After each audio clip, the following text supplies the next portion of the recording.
Hello வணக்கம், இது உங்கள் சிவி ஜோன். எல்லாரும் எப்படி இருக்கீங்க? இப்போ பார்த்தீங்கன்னா ஒரு சம்பவம் நடந்துச்சு.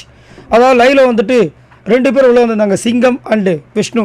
விஷ்ணு வந்து யாருக்காக சப்போர்ட் பண்ண வந்தாருன்னு உங்களுக்கே தெரியும், சௌந்தர்யாக்காக.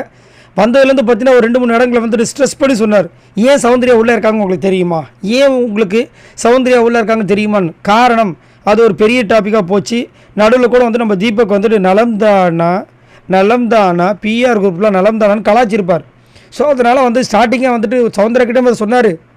அது மட்டும் இல்லாமல் போகிறதுக்கு முன்னாடியே சொன்னார், அவங்க வந்து எதுக்காக இருக்காங்கன்னா வெறும் டாஸ்க் வின் பண்ணுறவங்க மட்டும் இந்த வீட்டில் இருக்க முடியுமா? அவங்க வந்து அவங்களா இருக்காங்க, அவங்களா இருக்காங்க. சரி, அவங்க என்னவா இருக்காங்க அதை சொல்லுங்கள் அப்படின்னா அது தெரியாது. அதுக்கு எக்ஸாம்பிளாக வந்து இப்போ தீபக் சார் வந்து இன்றைக்கி கேப்டன்ஷிப் டாஸ்க் பண்ணும்போது அந்த ஒரு டேபிள் மாதிரி நின்று பண்ணால் பார்த்தீங்களா, அது மாதிரி அந்த மாதிரி இந்த மாதிரின்றார். அதெல்லாம் அவங்க பண்ணாங்க. சரி, சௌந்தர்யா என்ன பண்ணாங்க அதை சொல்லலை. அதனால தான் அவங்க இவ்வளோ நாள் இருக்காங்கன்ற மாதிரி சொல்லிட்டு போயிட்டார். போகிறதுக்கு முன்னாடி ஒரு பெரிய சம்பவம் நடந்துச்சு. என்னென்னா சௌந்தர்யா வந்து கேமரா முன்னாடி வந்துட்டு ஒரு ரிக்வஸ்ட் வைக்கிறாங்க. யாருக்குன்னா அவங்க அப்பாவுக்கு. அப்பா, நான் இதை அவங்கக்கிட்ட சொல்லி ஆகணும். என்னம்மா அப்படின்ற மாதிரி அவர் அங்கே பார்த்துருப்பார். அவர் நான் இந்த பொண்ணை பார்க்கறதே இல்லைங்க, இந்த பொண்ணு ஏதாவது ஏடவரம் பண்ணாவே நான் டிவி ஆஃப் பண்ணிட்டு செய்தி சேனல் பார்க்க ஆரம்பிச்சிட்டேன்னு சொல்லியிருந்தார். இதை பார்க்க போகிறாருன்னு தெரியல. அப்பா, நான் இந்த மாதிரி விஷ்ணு வந்து உள்ளே வந்திருக்கான், அவனை எனக்கு ரொம்ப பிடிக்கும், உங்ககிட்ட நான் ஆல்ரெடி சொல்லியிருக்கேன், அம்மாக்கிட்டையும் சொல்லியிருக்கேன். இதுதான் சரியான நேரம் நினைக்கிறேன், இங்கே தான் சொல்லி ஆகணும்னு எனக்கு தோணுது. நான் என்னோடய ஃபீலிங்கை ஸ்ட்ராங்காக நான் நம்புகிறேன்.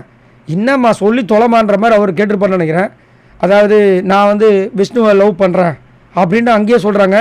இதில் வந்து நான் இங்கே நீங்கள் வந்தப்பயே நான் உங்ககிட்ட பர்மிஷன் கேட்டிருக்கணும். என் தப்பு தான், நான் கேட்காம விட்டேன். பட் என்னோடய சாய்ஸ் எப்பவுமே நல்லா இருக்குன்னு உங்களுக்கு தெரியும். நீங்களும் என் காதலை அக்செப்ட் பண்ணுவீங்கன்னு நம்புகிறேன். அதனால் இந்த ரிக்வஸ்ட்டை ஃபஸ்ட்டு உங்கள்கிட்ட சொல்லிட்டு இப்போ போய் நான் காதலுக்கு வந்துட்டு ப்ரப்போஸ் பண்ண போகிறேன்ட்டாங்க. ஆனால் பாவிகளா, உங்களை பெற்று வளர்த்ததுக்கு இதுதான் உங்கள் அப்பா அம்மாவுக்கு கொடுக்குற ஒரு இதுவாக? ஏன் இந்த பிக் பாஸ் முடிஞ்சு போய் ப்ரப்போஸ் பண்ணால் அவங்க ஆகாதா? அவரே வந்துட்டு அதை ஏற்றுக்கும் செஞ்சுட்டாரு, பயப்படுறாரு. இது ஏன் இங்கே பண்ணனு? அதாவது என்ன மேட்டர்னா, ஏதாவது ஒரு விஷயம் பண்ணணும்னு சொல்லிட்டு ராணுவ பண்ணுறத பார்த்தீங்களா, சௌந்தர்யம் மேலே ஒரு விஷயம் இருக்குல்ல, அதுதான் இது. இங்கேயே ஏதாவது ஒரு விஷயம் பண்ணி அதை கொஞ்சம் வலுப்படுத்துகிறாங்க அவங்களுடைய ட்ராக்கில். ஏன் இது வந்து விஷயத்தை வெளியில் போயிட்டு அவங்க அப்பா அம்மா முன்னாடி சொல்லிவிட்டு அதுக்கப்புறம் போயிட்டு விஷால் கிட்ட போய் சொன்னால் என்ன, அவங்களாம் வந்து இந்த காலத்தில் வந்துட்டு காதலை ஒத்துக்காமல் இறக்க போகிறாங்க. இங்கே வந்து ரிஜிஸ்டர் பண்ணணும்னு சொல்லிட்டு ஒரு சம்பவத்தை பண்ணுறதுக்காக இந்த விஷயத்தை பண்ணுறாங்க. இதனால தான் நிறைய பேர் வந்துட்டு வாலண்டராக பண்ணுறாங்க அப்படின்னு ராணவியும் சௌந்தர்யம் சொல்கிறாங்க. சரி, நீங்கள் உங்களோட கருத்தை சொல்லுங்கள்.